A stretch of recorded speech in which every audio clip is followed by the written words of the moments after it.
Anywhere in the world where a third force, so to speak, has Sure. come in and changed things, Yes. has always happened with the legislature. If you want to talk about France, you want to talk about places in South America, even in Asia, it always comes with the third force coming in with the National Assembly, almost majority or sometimes even a full majority, which is why these things can work. The truth is, you seem to you have all these great ideas, but Yes, being realistic. Yes, you let me know explain to you. the country you live in, you know Yes. the politicians here. First of all, how Ebuka, are you let going me to do ask you a this? question. How productive has the National Assembly been in real terms? They've been very good at raising their salaries and earning stupendous amounts of money.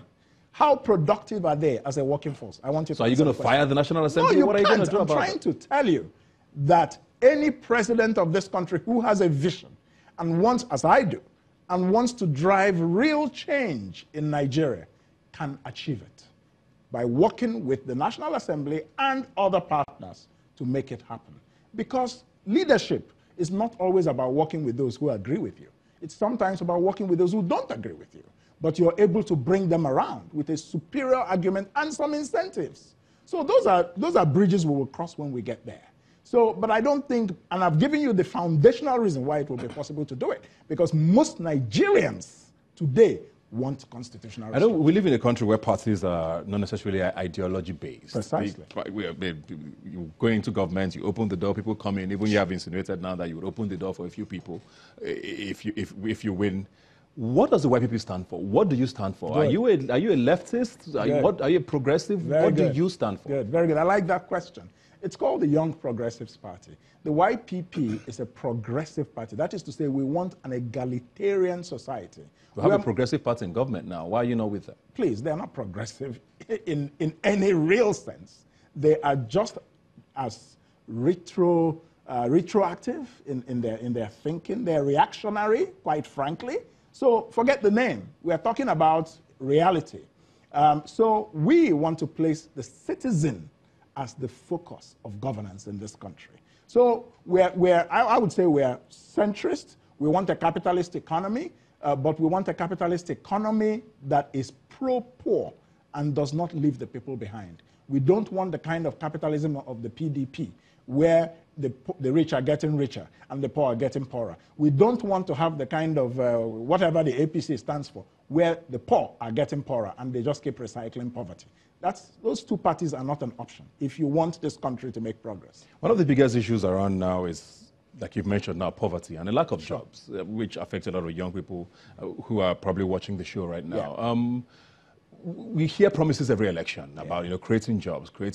Unemployment is always a big deal. It's gotten even worse now in the last couple of years. Yes. How that's right. do you plan on doing this? We will break the back of poverty, the backbone of poverty. We'll break it by doing three things.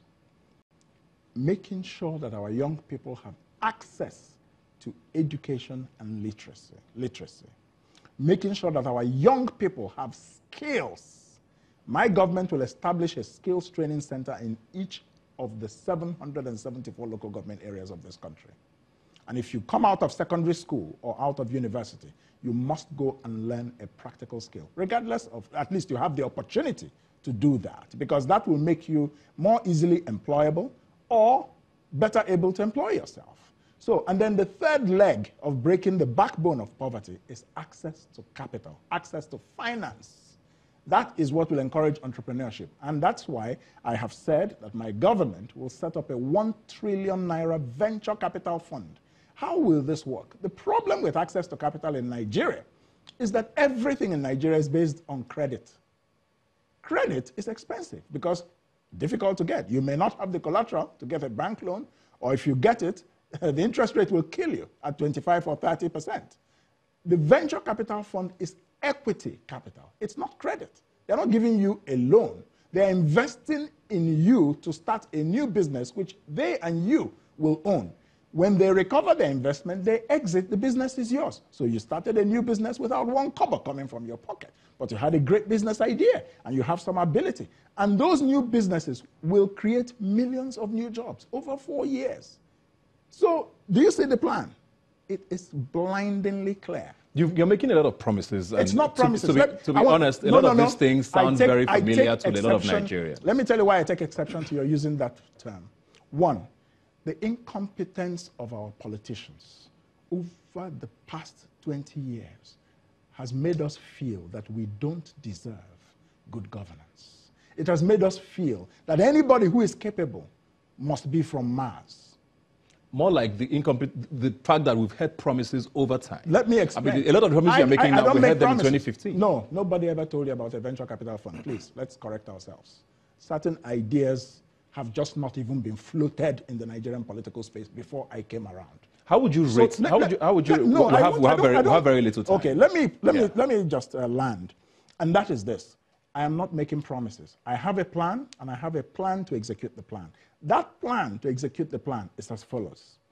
In my government, there's going to be 4 important units in the presidency: the Office of National Strategy, the Office of Performance Management, the Office of Risk Management, which has never been brought into public policy in Nigeria before, and the Office of Human Capital Development. These are the 4 offices that will drive my presidency. So we will run Nigeria a bit like a corporation with some adjustments for the fact that it's a government. That's how you succeed. You run Nigeria as a corporation. And, you know, if you're the CEO, if you were to select the CEO of your company, would you go and select an incompetent person just because of where the person comes from, zoning? How would you rate the current president? He is a complete and utter failure in government. That is the truth. That's my rating. It's an F. Do you find any sector where he's done well? It's difficult to see. Nigeria is broken as a result of his lack of leadership. Have you met him? I've spoken to him once, but I've met him, yes, but several years ago. Conversation with him several years ago when I was in the Central Bank. His performance? No, we haven't had that kind of opportunity. No, I have not had that opportunity, to be clear. So I'm a professor, and I rate his government an F. No question about it. He promised us 3 big things when he was coming into office in 2015. Security, and we all believed him because he was a retired general. He promised that corruption will go down. He promised that the economy will get better. None of these 3 things has happened. Instead, all 3 have gotten worse. How am I supposed to rate him? It's not about sentiment. It's about the facts before my eyes. You know, 20 million Nigerians unemployed. I mean, and about 12 million of them in the last. There's a lot of people who will give you excuse about the fact that we talk about, is the system, quote unquote. What system? And I want to talk about the civil service very quickly before we go now, because people, you have a plan. You say you don't want to call it promises. You have a plan. I have a plan. A lot of this has to be executed by who? The civil service. That is why how do you fix that? That is why I talked about the Office of Human Capital Development. The fundamental task of that office, part of it will be to retrain and reposition the civil service to be effective at public service delivery. Over how long? How long is this going to take? We have 4 years. We have 4 years. You can do that in 4 years? Of course. Why not? You can restructure Nigeria's civil service in 4 years? Of course you can. Oh, my God. Give us 2 years. Give us 2 years. How? I'd like to know how. Listen, I'm not president yet. I will be. When we become president, like asking me, who am I going to appoint to of course, I have some good ideas, but I won't share them now. But let's get there first. And then, but what I'm trying to tell is that we have 4 years to do these things. I'm not making promises within 6 months we will restructure Nigeria. No, I don't do those. What's stopping you from being a part of a government if you don't win? Why are we talking about... I just want to know, is there a reason why you don't want to? I plan to win. I haven't told you I will be or I won't be. I am planning to win. And then if you don't? Why do we have to be discussing that? If that bridge comes up, we'll cross it when we get there. And then I'll make my decision at that time. Is that why you're running? No. I'm running because of the poverty in this country. I'm running because of the incompetence and failure of our recycled politicians. I'm running because I want my children to have a better future in this country. I don't like the way things are going in this country. I have done very well in life for myself. I don't need to be doing this. I'm not desperate to be president. But I'm running because I think Nigeria needs to be led by a very different type of leader. A sound, well-educated, visionary, globally exposed, competent, somebody with a track record, somebody who knows that Nigeria needs a world view of transformation. That's what I will bring. I will be the Lee Kuan Yew of this country. I will be the Mahathir Mohamad of Nigeria. I will be the Deng Xiaoping. Watch. Okay. I guess you knew it was a closing note there. Thanks a lot for being here today, sir. Good luck with everything and all the best.